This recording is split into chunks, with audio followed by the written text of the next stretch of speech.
नमस्कार रीडर्स, सारांश book blog में आप सबका स्वागत है। आज की किताब का नाम है गबन। आज हम देखेंगे इसका रिव्यू और सारांश। चलिए तो पता करते हैं इसके रिव्यू में क्या है।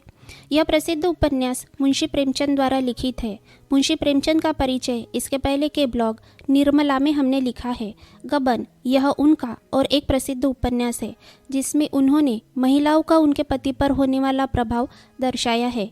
कहानी प्रयागराज और कोलकाता की पार्श्वभूमि पर घटित होती है। शादी करते वक्त झूठ का सहारा लेकर खुद को अमीर बताने वाले पति से पत्नी हर बार नए गहने बनवा देने की ख्वाहिश रखती है। झूठी शान के खातिर कर्ज चढ़े अपने परिवार को बचाने के लिए रमानाथ यानी कि कहानी का नायक एक बार तो खुद अपने बीवी के गहनों की चोरी कर लेता है।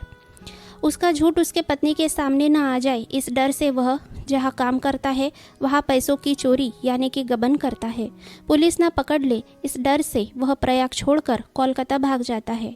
यहाँ कुछ सालों बाद पुलिस उसके पिछले अपराध को ध्यान में रखकर और कोई छानबीन किए बगैर अपने फायदे के लिए या कहे गलत काम करने के लिए उसका उपयोग करते हैं, जिस कारण बहुत सारे निरपराध लोगों को सजा होती है।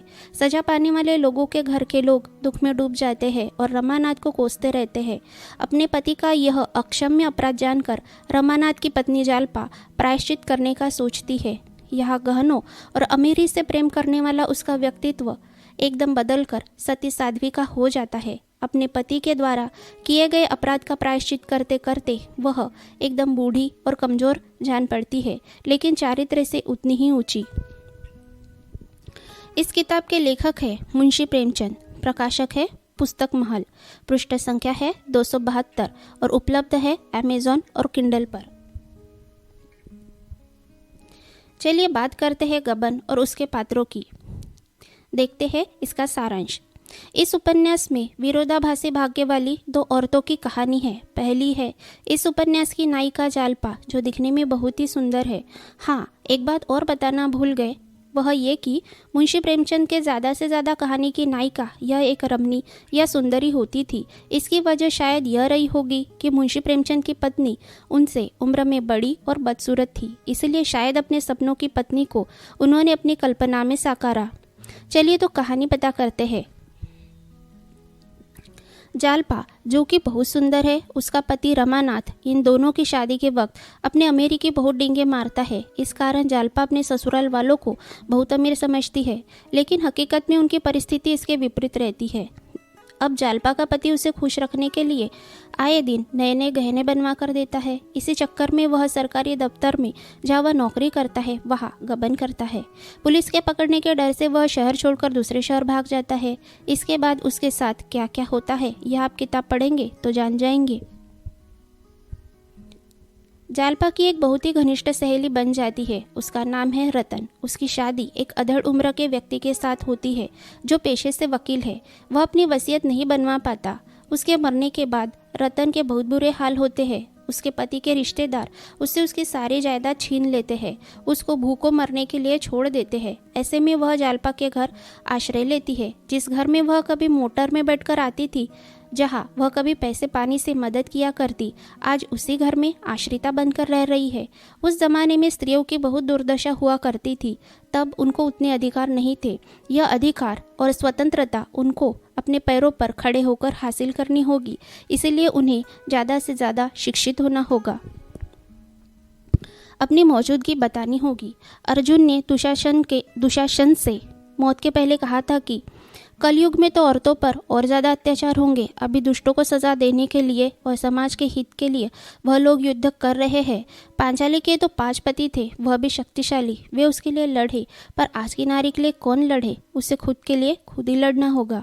इसलिए हम पुराने लेखकों की किताबें पढ़ते हैं ताकि हमें तब और अब का फ़र्क समझ में आए। हम अभी की इन सारी खुशियों को संभाल कर रख सके, क्योंकि हर एक खुशी, अधिकार, स्वतंत्रता किसी न किसी के संघर्ष के बाद ही अस्तित्व में आई है। हमें उन्हें सहज कर रखना चाहिए। मानवता के बहुत सारे पहलुओं को आपके सामने रखने वाली इस किताब को आप एक बार ज़रूर पढ़िए। अगर आपको यह वीडियो अच्छा लगा तो हमारे चैनल को सब्सक्राइब ज़रूर कीजिए। धन्यवाद। Wish you happy reading. वैसे तो महाभारत युद्ध से जुड़ी बहुत सारी बातें हैं, लेकिन आज हम आपको उनमें से 5 बातें बताने जा रहे हैं और साथ में महाभारत के रचयिता महर्षि वेदव्यास के जन्म की कथा भी। महाभारत से जुड़ी 5 बातों में से पहली है त्रेता और द्वापर युग की संधि के समय भगवान परशुराम ने अनेक क्षत्रिय राजाओं का संहार किया और उनके रक्त से 5 सरोवर बनाए। फिर उस रक्त वाले पानी से अपने पितरों का तर्पण किया। तृप्त हुए पितृगण उनके पास आए और उन्हें वर मांगने को कहा। तब परशुराम जी ने कहा कि उन्होंने जो क्रोध में भरकर क्षत्रिय वंश का विध्वंस किया है, इस कुकर्म के पाप से वे मुक्त हो जाए और उनके बनाए हुए यह सरोवर पृथ्वी पर प्रसिद्ध तीर्थ हो जाए। उनके पितरों ने उन्हें वही वर दिया जो वह चाहते थे और साथ में यह भी कहा कि बचे हुए क्षत्रिय वंश को अब क्षमा कर दो। ऐसा कहकर उन्होंने क्षत्रियों के संहार को भी रोक दिया। तभी से भगवान परशुराम शांत हो गए। इन सरोवरों के पास जो प्रदेश है उसे ही समंत पंचक कहते हैं।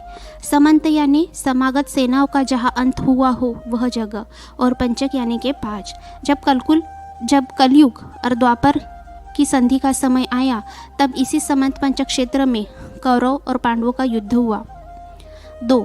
मद्र देश के राजा शल्य पांडवों की ओर से युद्ध करने आ रहे थे। यह मद्रराज शल्य माद्री के भाई थे, जो पांडवों में से सहदेव और नकुल की माता थी। वह पांडवों के मामा लगते थे, इसी नाते वह पांडवों के पक्ष से लड़ना चाहते थे। दुर्योधन ने रास्ते में ही उन्हें बहुत सारे उपहार देकर प्रसन्न कर लिया। महाराज शल्य की यह कमजोरी थी कि वह प्रसन्न होने पर किसी को भी वर देने को तैयार हो जाते थे। इसी का फायदा उठाकर दुर्योधन ने उन्हें प्रसन्न कर वरदान मांगा कि मेरी सहायता कीजिए। फिर उन्होंने दुर्योधन की सहायता करने की प्रतिज्ञा कर ली। फिर वे पांडवों के पास गए और उन्हें यह बात बता दी। 3. विदुर नीति। जब धृतराष्ट्र ने सुना कि पांडवों ने भगवान श्री कृष्ण को अपना नेता चुन लिया है और वे उन्हें आगे करके युद्ध के लिए प्रस्थान कर रहे हैं, तब चिंता के कारण धृतराष्ट्र की नींद भाग गई। वे रात भर जागते रहे। उस समय महात्मा विदुर ने राजा धृतराष्ट्र को विविध प्रकार से अत्यंत आश्चर्यजनक नीति का उपदेश दिया। वही उपदेश आज विदुर नीति के नाम से प्रसिद्ध है। 4. पितामह भीष्म ने 10 दिन तक युद्ध किया। आचार्य द्रोण ने 5 दिन तक, कर्ण ने 2 दिन लड़ाई की और महाराज शल्य आधा दिन लड़े। उसके बाद भीम और दुर्योधन का गदा युद्ध होता रहा। महाभारत के युद्ध में युधिष्ठिर ने शल्य को मारा। अश्वत्थामा के साथ नकुल लड़ रहा था। शकुनी को सहदेव ने मारा। महाभारत के युद्ध में केवल 10 व्यक्ति बचे थे। कौरवों के पक्ष के 3, अश्वत्थामा, कृपाचार्य और कृतवर्मा, और पांडव पक्ष के 7, 5 पांडव और भगवान श्री कृष्ण और महान धनुर्धर और भगवान श्री कृष्ण के रथ के गरुड़ ध्वज के सारथी सात्यकी। वह भी इसलिए क्योंकि इन लोगों ने भगवान श्री कृष्ण की शक्ति का सहारा लिया था, नहीं तो बाकी सारे लोग अश्वत्थामा, कृतवर्मा और कृपाचार्य के द्वारा मारे गए। 5. हमेशा सच बोलने के कारण युधिष्ठिर का रथ जमीन से अछूता चलता था, लेकिन द्रोणवध के वक्त वह पहली बार झूठ बोले, तभी से उनका रथ जमीन से लगकर दौड़ने लगा।